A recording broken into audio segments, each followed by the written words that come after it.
I've been serving 7 years. I'm going on my 8th year right now, but been involved in politics for years.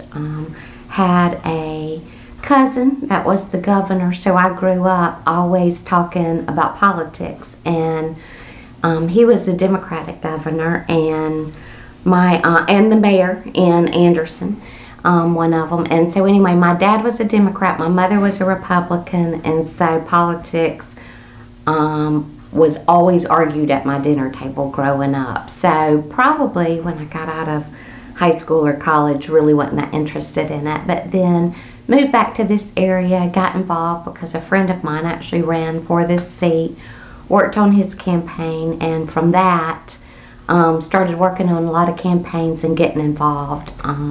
Never, ever, ever, ever did I have the desire to serve.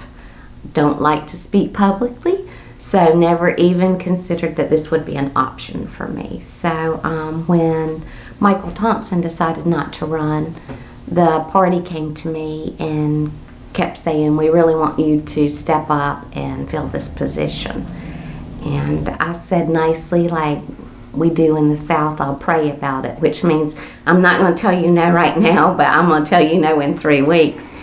And I did pray about it, and I kept praying, God, please help them find someone to fill that position or lay that person on my heart. And anyway, finally my husband came to me and said, I've prayed about it, and not only are you supposed to run, but you're going to win this seat, and I feel like this is God's purpose. And it was funny, even before, though all of that happened, I had a restlessness in my spirit.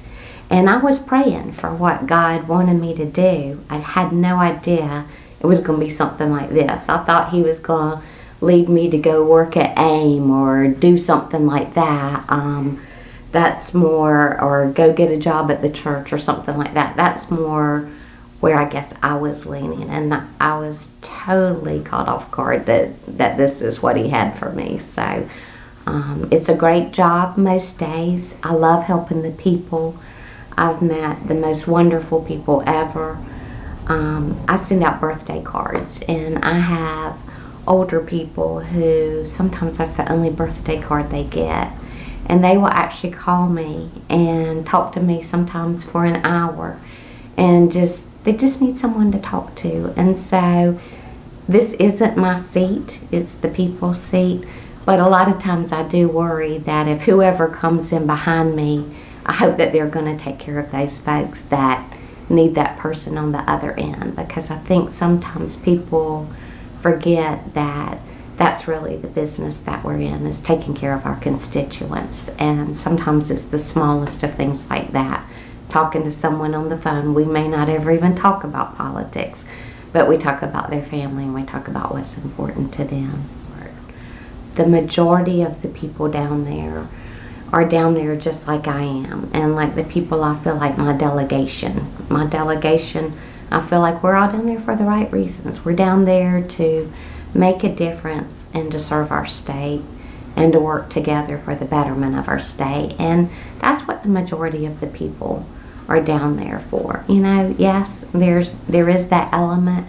Hopefully they've eradicated a lot of it with the indictments that have already happened, and I feel pretty good about what's left, what's left there serving. So, but I've been really surprised at how awesome the people are. They love their families, they love their state, they work hard, and it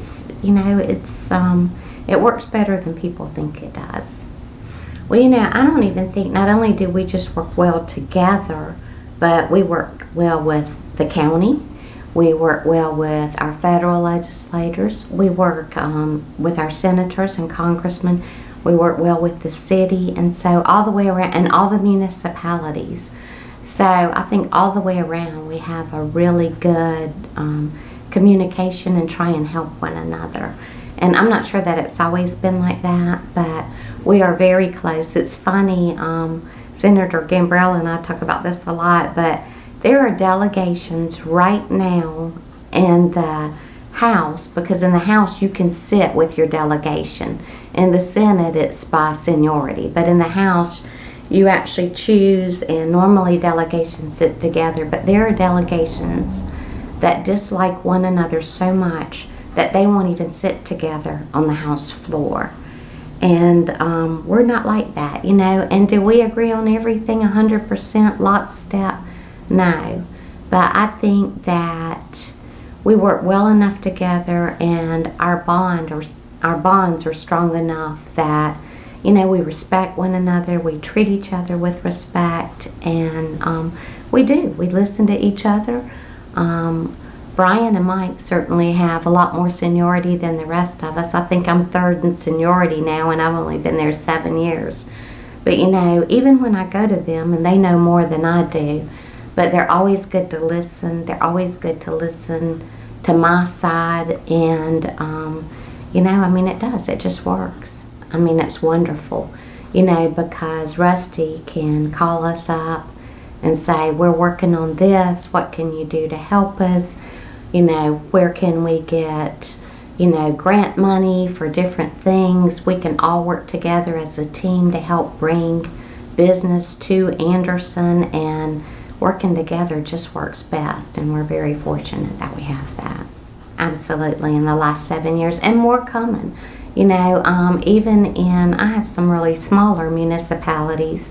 I have 4 municipalities, which is a pretty large number for most representatives. So I have Pelzer, West Pelzer, Anderson, and Williamston.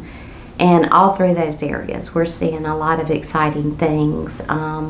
West Pelzer is just really starting to take off, and I love working with their mayors, because in all 3 of those municipalities, they're really excited because new things and big things are happening there. And so their mayors are excited, and that excitement is just contagious, and it's so fun to work with them because all of this is sort of new for them.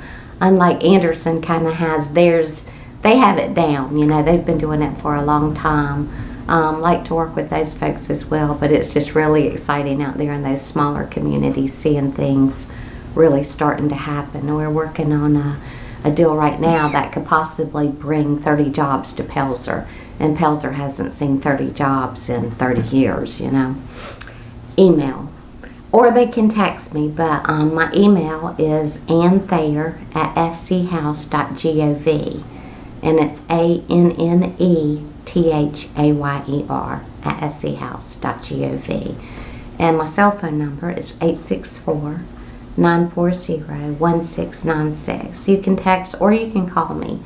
And you know, a lot of people are like, well, I don't want to bother you, but that's what I'm here for. And if I don't know what you're thinking, then it's hard for me to be your voice. So I'm supposed to be your voice in Columbia, and I need to know what you're thinking. One of the things too, I try to send out, I write for the Electric City News every other week. I'll write for the Journal every week, and then I do a newsletter through email once a month. And so I try to keep my constituents abreast of what's going on, and so that's another way, because you can respond back to the newsletter that comes back and ask questions or whatever. But you know, I do want to hear from my constituents. It's not a bother. It's why I'm here, and it's part of what I do. You know, I mean, come to us with your concerns. And you know, we have delegation meetings twice a year. Those are always public. They're always publicized as well. So, you know, please come, and if there's something that's bothering you, or something you want to start, or something you want to see, by all means come and talk to us. And certainly always reach out to your representative and the senator in your district. And you know, we do a lot of things, just like things that you've been involved with, where we've gone and picked up trash and things like that. But you know, anytime you have something that you want to do, you know, call and listen. We can't do it all by ourselves. You know, there's a lot of things that, you know, we can change a law, but physically we can't do all these different things. I think one thing that people don't remember too is that this isn't our only job. I work 2 other jobs besides being a legislator, and the rest, all of us have other jobs, and so we're trying to juggle